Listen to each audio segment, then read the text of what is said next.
Assalamualaikum warahmatullahi wabarakatuh.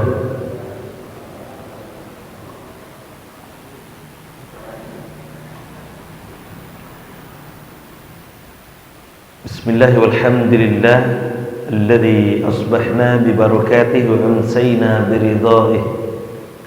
Ashhadu an la ilaha illallah wahdahu la sharika lah wa ashhadu anna Muhammadan abduhu wa rasuluh sallallahu alaihi wasallam la nabiyya ba'dah.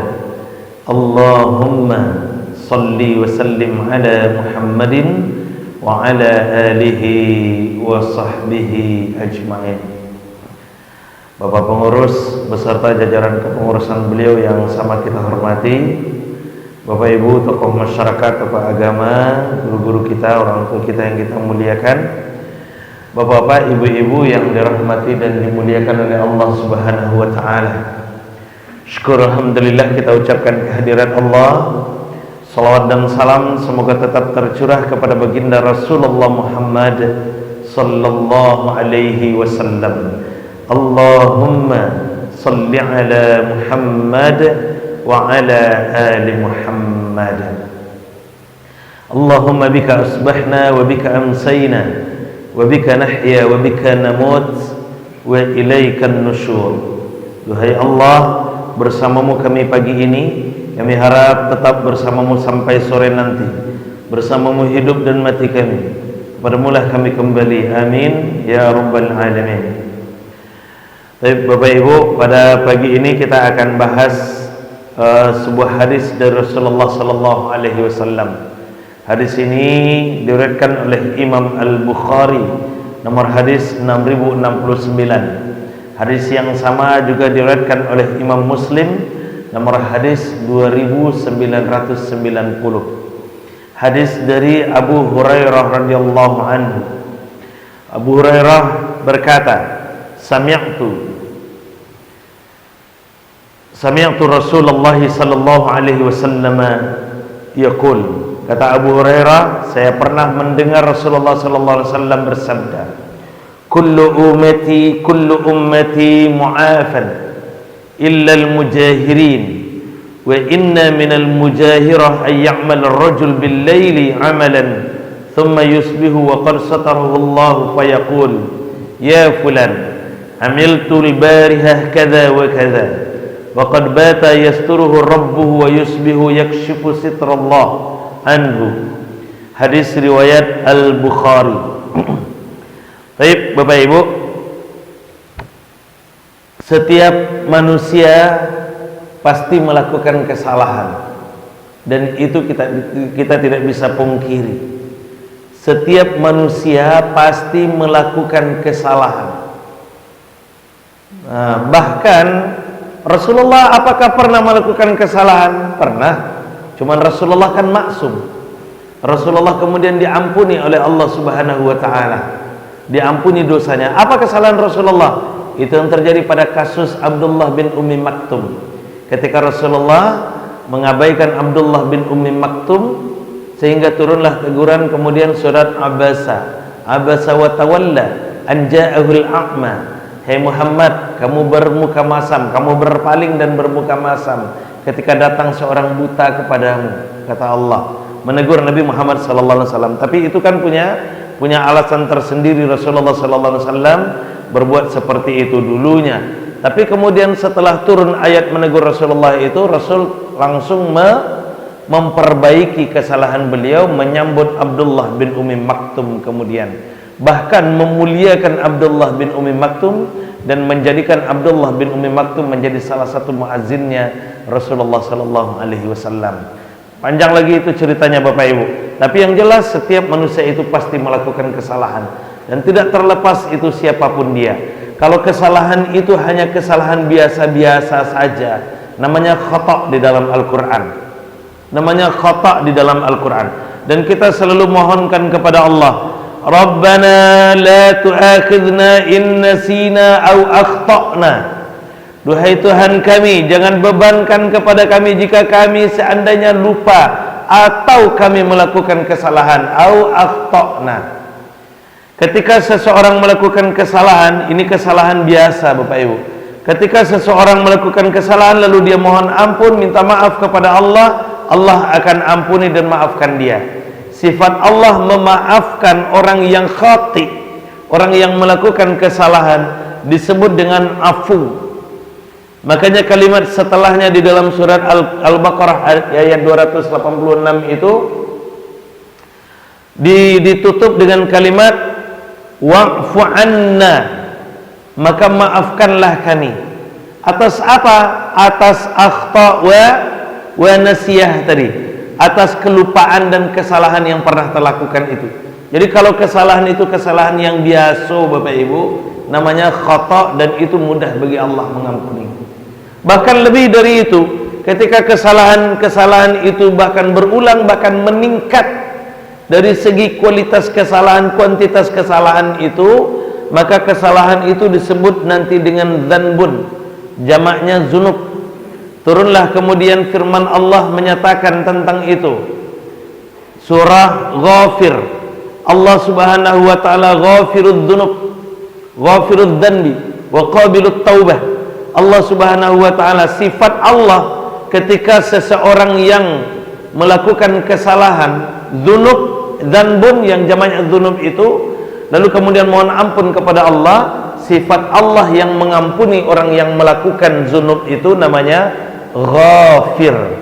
Sifat Allah yang memaafkan orang yang melakukan khata namanya khata, jamaknya akhta, namanya afu. Sifat Allah yang mengampuni orang yang melakukan dzanbun, jamaknya dzunub, namanya Ghafir. Ghafirudz dzanbi, Allah mengampuni orang yang melakukan dosa. Wa qabilut taubah, dan Allah menerima taubat orang yang mau kembali kepadanya. Dan ada yang lebih parah lagi Bapak Ibu, kesalahan itu bukan hanya kesalahan yang besar-besar saja, tapi di balik itu dia bangga melakukan kesalahan. Bahkan kesalahan itu berulang-ulang kali dia lakukan. Mabuk, kesalahan besar, dosa besar. Tapi setiap harinya mabuk, itu kesalahan lebih besar lagi. Zina itu dosa besar, tapi zina itu berulang, itu kesalahan yang lebih besar lagi. Merampok, mencuri, itu dosa besar. Tapi ketika dosa besar itu, mencuri itu dilakukan secara berulang-ulang, namanya di dalam Al-Quran israf. Orangnya musrif. Apakah orang yang musrif, orang yang israf ini masih mendapat peluang untuk mendapatkan ampunan dari Allah Subhanahu wa taala? Benar. Bahkan dengan bentuk kasih sayangnya Allah Subhanahu wa taala, orang yang bahkan melakukan kesalahan berulang, kesalahan besar, dosa-dosa besar yang berulang pun tetap dipanggil oleh Allah dengan panggilan yang sangat indah. Turunlah kemudian firman Allah, surah Az-Zumar ayat yang ke-53. Qul ya ibadi, wahai hambaku, kata Allah. Qul ya ibadiyalladzina asrafu ala anfusihim, katakanlah wahai Muhammad kepada hamba-hambaku yang sudah israf, yang sudah melakukan kesalahan berulang itu, bahkan dengan bangganya dia melakukan kesalahan itu. Apa pesan Allah? La taqnatu min rahmatillah, jangan berputus asa dari rahmat Allah. Biasanya Bapak Ibu, kalau seseorang itu sudah masuk ke dalam jurang dosa, ke dalam jurang kemaksiatan, nyo cenderung biasalah lain lah terlongsong, biasalah lain lah terlanjur, amola terlanjur babuye dosa, biasalah taruh salah lain.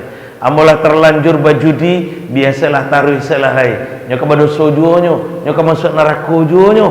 Itu prinsipnya Bapak Ibu. Nggak sadar dia bahwa Allah masih membuka peluang untuk mohon ampun kok. Bahkan diberikan jaminan oleh Allah Subhanahu wa taala. Innallaha yaghfirudz dzunuba jami'a. Allah itu mengampuni semua dosa, kata Allah.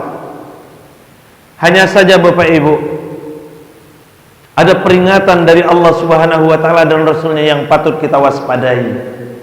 Ada ternyata memang orang-orang yang melakukan kesalahan-kesalahan itu diampuni, mendapat peluang ampunan dari Allah Subhanahu wa taala, tapi ada kemudian Allah menutup pintu ampunan itu untuk siapa? Turunlah kemudian firman Allah surah An-Nisa ayat yang ke-48. Innallaha la yaghfiru ayyushraka bihi syai'a. Sungguh Allah tidak akan pernah mengampuni orang yang mensyirikatkannya, orang yang syirik. Jadi kiranya Bapak Ibu, dosa besar diampuni kecuali syirik. Tapi ada yang lebih parah lagi.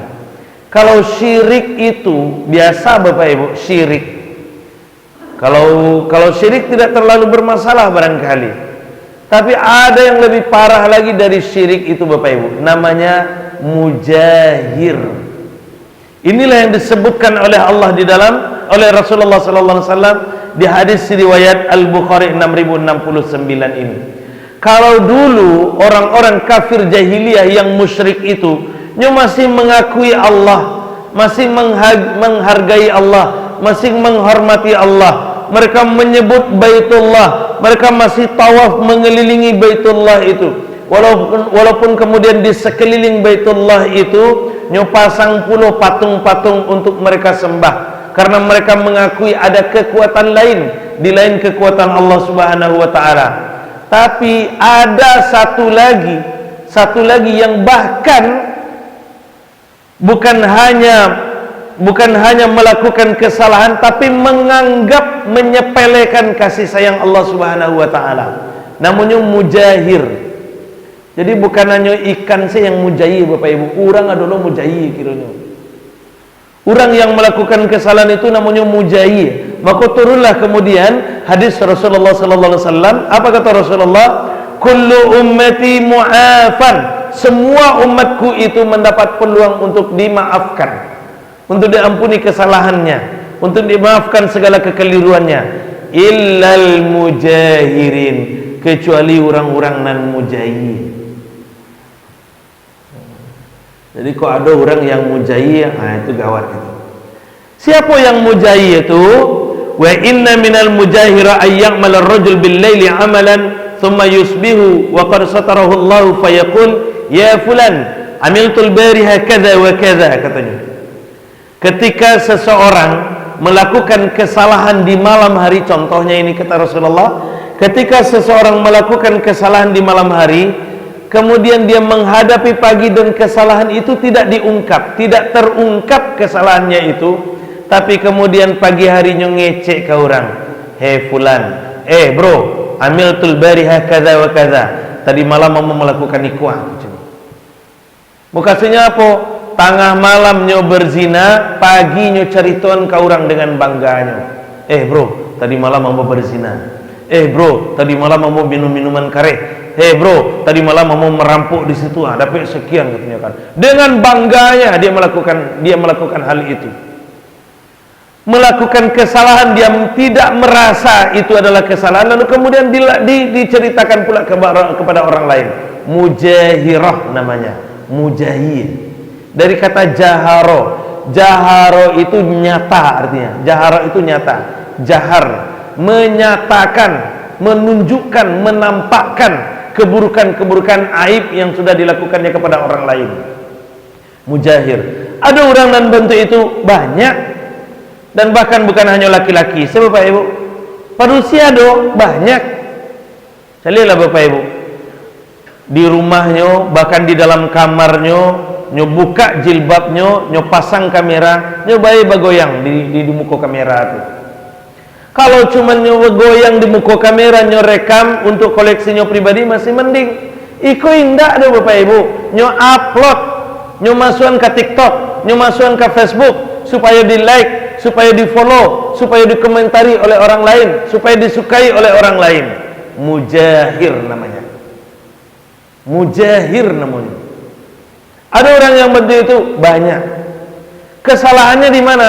Kesalahannya yang pertama, nyo sudah membuka aurat, sudah bergoyang di depan kamera. Kesalahan kalau itu untuk koleksi pribadinya, untuk olahraga misalnya masih mending lah. Tapi kesalahan yang lebih fatal lagi, kesalahannya tuh nyo upload nyu tunjuan ka orang, ambo ko membuka aurat, ndak masalah doh kecenya. Ambo ko melanggar, membuka aurat itu adalah melanggar aturan Allah. Dan nyu tunjuan ka orang ketika nyu membuka aurat, berarti dia sudah melanggar aturan Allah. Satu. Yang kedua, ketika nyu menunjukkan ke orang dengan bangga itu, dia sudah menafikan kasih sayang Allah yang Maha Pengampun. Allah lah menyuruhan aibnya, tapi nyu buka ke orang lain, nyu tunjukkan ke orang lain. Dua kesalahannya. Tiga, dengan bangga dia tunjukkan kesalahan itu kepada orang lain. Yang ketiga, diikuti kemudian kesalahan itu oleh orang lain. Karena nyoba goyang TikTok di muka kamera, nyo upload kemudian di media massa, diikuti oleh orang lain, dan orang lain pun kemudian karena terinspirasi, terobsesi dengan aktivitasnya itu, dengan perbuatannya itu, nyo karajuan pula di orang, menjadi dosa jariah bagi pelaku pertama. Siko kesalahan fatalnya Bapak Ibu. Namanya di dalam hadis mujahir. Kalau padusi mujahirah. Awak menyebutnya mujahir. Mujahir itu apa? Ikan yang sisinya kare, tulangnya tajam, kemudian isi pariknya cuma kotoran saja. Bukalah ikan pari, ikan mujahir itu Bapak Ibu, isinya kotoran sebenarnya. Dan itu yang dinampakkan kepada orang lain. Kita bermohon kepada Allah Bapak Ibu, mudah-mudahan kita tidak termasuk ke dalamnya. Malu kami goyang-goyang di muka kamera Ustaz. Kamilah gaek-gaek kok. Kita masih punya kewajiban yang lain. Apa tuh? Menjaga anak keluarga kita. Siko kewajiban kita Bapak Ibu. Maka pesan kau sebenarnya yang ingin sampaikan kepada kita bersama, jaga anak keluarga kita. Mudah-mudahan kita berlindung, bermohon kepada Allah, mudah-mudahan kita dan anak keluarga kita diselamatkan oleh Allah Subhanahu wa taala. Kita khawatir Bapak Ibu dengan kemudahan bermedia massa, dengan kemudahan mengakses dan menyebarkan informasi, ada kemudian anak-anak kita yang terjebak. Kita takut itu Bapak Ibu. Maka kita akan selalu bermohon kepada Allah, mudah-mudahan kita diselamatkan oleh Allah. Ada peringatan Allah yang sangat kita takuti dalam surat yang ke-66 ayat yang ke-6 itu. Ya ayyuhalladzina amanu qu anfusakum wa ahlikum naro. Wahai orang-orang yang beriman, jaga dirimu dan keluargamu dari api neraka. Bukan hanya diri tapi keluarga awak iyo juga. Awak iyolah, lah rajin kamu saji, lah rajin beribadah, lah rajin solat berjamaah, lah rajin puasa sunnah, lah rajin baca Al-Quran. Bagaimana dengan keluarga kita? Awak iyolah, lah mampu menjaga diri kita dari perbuatan-perbuatan dosa dan maksiat. Bagaimana dengan anak keturunan kita? Bagaimana dengan saudara-saudara kita? Bagaimana dengan sahabat-sahabat kita yang ada di seputaran lingkar keluarga kita? Semua itu adalah tanggung jawab kita bersama. Mari kita berupaya, selalu berupaya menjaga keluarga kita dan bermohon kepada Allah, mudah-mudahan Allah juga jaga kita dan keluarga kita itu. Amin ya rabbal alamin. Mohon maaf, terima kasih. Wallahu a'lam bissawab. Subhanakallahumma bihamdik, asyhadu an la ilaha illa anta astaghfiruka wa atubu ilaik. Assalamualaikum warahmatullahi wabarakatuh.